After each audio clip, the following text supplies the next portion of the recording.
Hello viewers, my name is Brian again from Menit Farms Limited.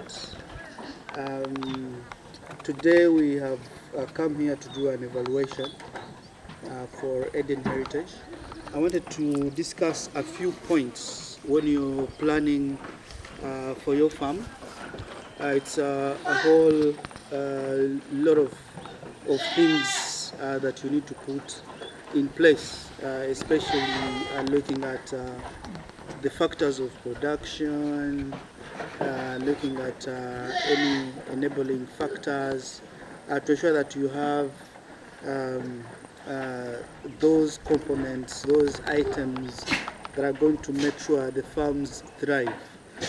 So when we came here, we were very much looking at what are those factors that are going to help us, what are the issues, challenges, so that we draw something that is going to help. Because this farmer was interested, or is interested, to create a commercial farm. So it was important for us to think through how the farm is going to be managed as a one point, but also assess the existing factors of production and any enabling factors that we can introduce on this farm. Above that, at the back of our minds, we'll pose the question to the farmer and try to jointly discuss looking at how will the farm break even. With this question, it basically led us to making sure that we go very specific and look at the economics, the agricultural economics behind the establishment, but also trying to project ourselves into a period whereby we are able to say this farm is self-sustaining, this farm is able to run on its own without necessarily having to pull all the money all the time. I want to pay the workers, want to buy this and that, supplements, feeds. So we are 1 year into this journey, and we are projecting this farm to break even after the third year, meaning that this particular farmer at Eden Heritage will have recovered the investment, and the farm will be running on its own on the profits generated from this farm. So this is the reason I wanted to discuss one of the tools that we are using. We used what we call a cost analysis sheet. We do this process tailored to different farmers and dependent on different contexts where we work from. So the way the cost analysis works, it has different parts and variables. So variables is more of items that will be used to determine different observations on the farm. Either is the cost or the revenue or the profit, the loss, and so on. So the first sort of part is basically to look at the stocking, a projection on how many numbers of animals are going to be stocked. So once we input the numbers of the animals that are going to be stocked, it automatically gives you estimates in terms of how the multiplication is going to happen, on how the different breed lines are going to move towards maturity and expansion. So the second part will basically show you, after the assessment, we include different cost-related items to establish the farm or to rejuvenate the farm. So for instance, after looking at the factors of production, land, So we want to see what was the cost of the land, what is the cost of the animal structure, what is the cost of any establishment, water, irrigation, pasture, and so on, including buying of the animals themselves. So we put all these related costs, and then we categorize what the fixed costs are, what our variable costs are. So those that are variable, we include them in our recurring years to make sure that we are cognizant of those costs that are recurrent year in, year out towards the break-even point. As you can see on this sheet, we have 1 year treated as the year of investment with all the different costs items. We have the second year only picking up the variable costs or recurring costs, and then the third year as well picking up the variable costs in that order. So in this sense, you're able to know, to have an idea based on the number of animals you want to start with. So for instance, if it is maybe stocking a minimum of 60 animals, so it's going to give you, depending on the prevailing market, the 60 animals as the opening stock, they're going to give you a picture of related costs that are involved to make sure that you develop the herd. You multiply the numbers to the break-even point. So in terms of the feed, in terms of the variable costs and the fixed costs that I explained earlier on, it's going to give you a clear picture so that you make a decision depending on your readiness, on your revenue streams, on how the resources are available for you to establish the farm.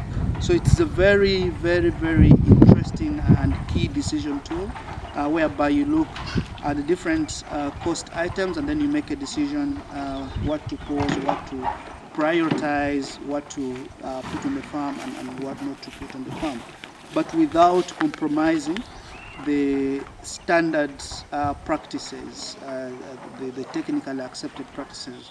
So once we have that costing and tagging different costs related to that particular context, because all the cost values are picked from those contexts. So if we have maybe a farm being established in the central part of the country here in Uganda, we use the prevailing costs related values for those items that are in that particular region. Or if we want to establish a farm in another country, for instance, outside of Uganda, we use knowledge about the prevailing prices and costs for those particular items in those contexts. So it doesn't, it's not static, it doesn't really matter you are. So we see it and look at the prevailing prices and then put together a cost sheet of the items that have been identified as needed to be on the farm to factor the production and ensure that they're enabling the production on your farm. So once we do that, that's the decision-making process, decision-making sheet. It also feeds into another part in another sheet, which is mainly the multiplication sheet. It also has a spread over the different periods of time, and for this case 3 years. So if you started with 60 animals, what do we expect after the 6 months, what numbers do we expect, and going forward after a year, after 2 years, and so on. Uniquely, because planning takes a lot of different factors, in some cases it may not be perfect. So that's why on our cost analysis, when we are looking at the multiplication, we use the minimum values, the minimum numbers. What do I mean by minimum numbers? So we use the, if all factors are constant, the worst case scenario, something that you should have, whether you have challenges on the farm or whether the farm is full running. So we use these minimum estimates and values and numbers because we don't want to over don't want to be over ambitious in over projecting, and yet it may be affected by different external environments. So in addition to the minimum numbers, we also use assumptions. But first of all, just to explain the minimum. So if there are 60 animals that you have stocked on the farm, we expect on the minimum at least each female goat out of those 60 animals to give birth to at least one kid. Okay, but we know it can give birth to more than one if they're well fed, if it's a good breed line, and so on. So we want to use this minimum number so that we are able to be very specific, very much exact, and to have numbers that are more reliable when we are doing the planning process.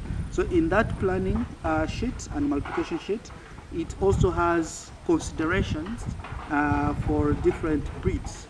So looking at the F1, that is the first generation breed type, as a result of crossing either a superior breed with a local breed, and the second generation, which is F2, as a result of crossing the offspring from F1, and so on. So it goes on, detailing the different breeds that we should expect if we have that controlled breeding in nature. So besides that, as I mentioned, the assumptions we make is to ensure that we have 10% mortality rate, which is agreeable globally. If you maintain 10% mortality on the farm, it shows your farm is fairly doing great. If it is beyond that, then that's a problem. So all the work we do is to ensure that we have direction towards maintaining that below 10% mortality rates on the farm. The other assumption is we assume that it's going to be at least 90% pregnancy rates, meaning that at least 90% of all the does on the farm should get pregnant. Of course, all of them can get pregnant, but I want to make sure that we are maintaining the minimum standard and making that assumption. On the feeding as well, we want to make sure that we have precision in the feeding and able to manage the nutrition and the satisfaction of the animals. That's why at least each adult goat should feed on 3 bells, for instance, for a period of 10 days as an assumption. So even when we are planning the feeds, we make sure that the workers on the farm are able to manage that kind of approach.